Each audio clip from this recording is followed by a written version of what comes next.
ಸುಮಾರು ಅದಕ್ಕೆ ಒಂದು 20,000 ಜನ ಇದ್ರೆ ಮಾತ್ರ 11,000 ಜನ ಬರ್ತಾರೆ ಅಂತ ಊಹೆ ಮಾಡಿ ಕಲ್ಪನೆ ಮಾಡಿ ಈಗ ಶಿವಮೊಗ್ಗದಲ್ಲಿ 16 ಜಾಗಗಳಲ್ಲಿ ಈ ತರ ಪಾರಾಯಣ ನಡೀತಾ ಇದೆ. ಇದು 6ನೇ ಪಾರಾಯಣ.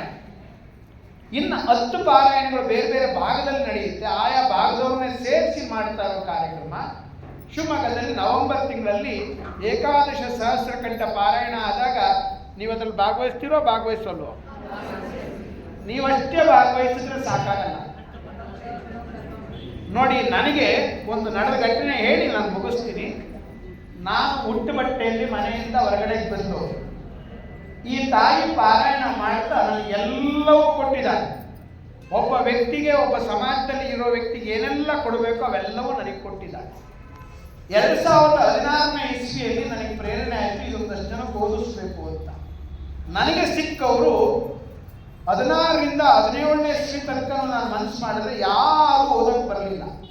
ಎಲ್ಲರೂ ಇಲ್ಲ, ಇದು ಸಂಸ್ಕೃತದಲ್ಲಿದೆ, ನಮ್ಮ ಜಾತಿಯವರು ಓದಲ್ಲ, ಬೇರೆ ಜಾತಿಯವರು ಓದಬೇಕು, ಅವರು ಓದಬೇಕು, ಇವರು ಓದಬೇಕು ಅಂತ ಹೇಳಿ ದೇವಿ ಕೇಳಿದೆ, ನೀನು ಓದು ಅಂತ ಓದಿಸು ಅಂತ ಹೇಳ್ತಿದ್ಯಾ, ನಾನು ಯಾರು ಓದಿಸ್ಬೇಕು, ಯಾರು ಸಿಗ್ತಿಲ್ಲ ಅಂತ.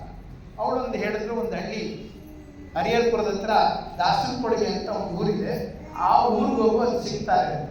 ಅಲ್ಲಿ ಹೋದಾಗ ನಂಗೆ 18 ಜನ ಸಿಕ್ಕರು. 18 ಜನ ಅಬ್ಬೆಪಾರಿಗಳು. ಅಬ್ಬೆಪಾರಿಗಳು ಅಂದ್ರೆ ಗೊತ್ತಾಗತ್ತಾನೆ, ಭೂಮಿಗೂ ಭಾರ, ಮನೆಗೂ ಭಾರ, ಎಲ್ಲರಿಗೂ ಭಾರ. ಅವರಿಗೆ ಇದನ್ನ ಹೇಳಿದೆ, ನಾವು ತಿನ್ನೋಣವರು ಓದ್ಬೋದೋ ಓದಕ್ಕಿಲ್ವ, ನೀವು ಓದಿ. ಅವ್ರು 48 ದಿನ ಬಿಡದಂಗೆ ಓದಿದ್ರು. ಆ ಓದಿದಾಗ ಅದರಲ್ಲಿ 14 ಜನರ ಜೀವನ ಸೆಟ್ಲ್ ಆಗುತ್ತೆ.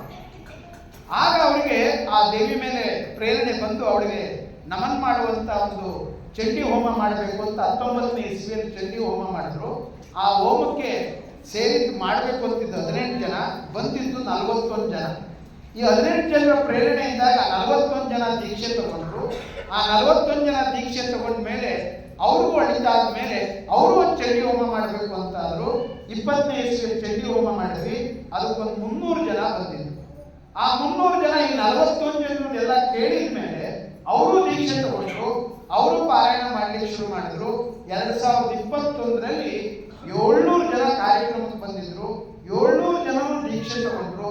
700 ಜನರ ಮನೇಲಿ ಹೊಡಿತಾ ಆದ್ಮೇಲೆ ಗುರುನಾಥರು, ಇಲ್ಲಿ ಫೋಟೋ ಇದೆ, ಆ ಗುರುನಾಥರನ್ನ ಎಷ್ಟು ಹೇಳಿದ್ರು ಸಾಕಾಗಲ್ಲ, ಅವ್ರು ನಮ್ಮ ಗುರುಗಳು. ಅವರೇ ಇದನ್ನ ಪ್ರೇರಣೆ ಕೊಟ್ಟು ಈ ತರ ಮಾಡಬೇಕು ಅಂತ ಹೇಳಿರುವಂಥದ್ದು. ಅವ್ರ ಬಗ್ಗೆ ಇನ್ನೊಂದು ದಿವಸ ವಿಶೇಷವಾಗಿ ನಾನು ಹೇಳೋ ಪ್ರಯತ್ನ ಮಾಡ್ತೀನಿ. 21ನೇ ಇಸ್ವಿಯಲ್ಲಿ ನಮ್ಮದೇ ಆದಂತಹ ಪುಸ್ತಕ ಇರಬೇಕು ಅಂತ ಹೇಳಿ ಗುರುನಾಥರ ಜಯಂತಿ ಬರುತ್ತೆ. 2021 ಜೂನ್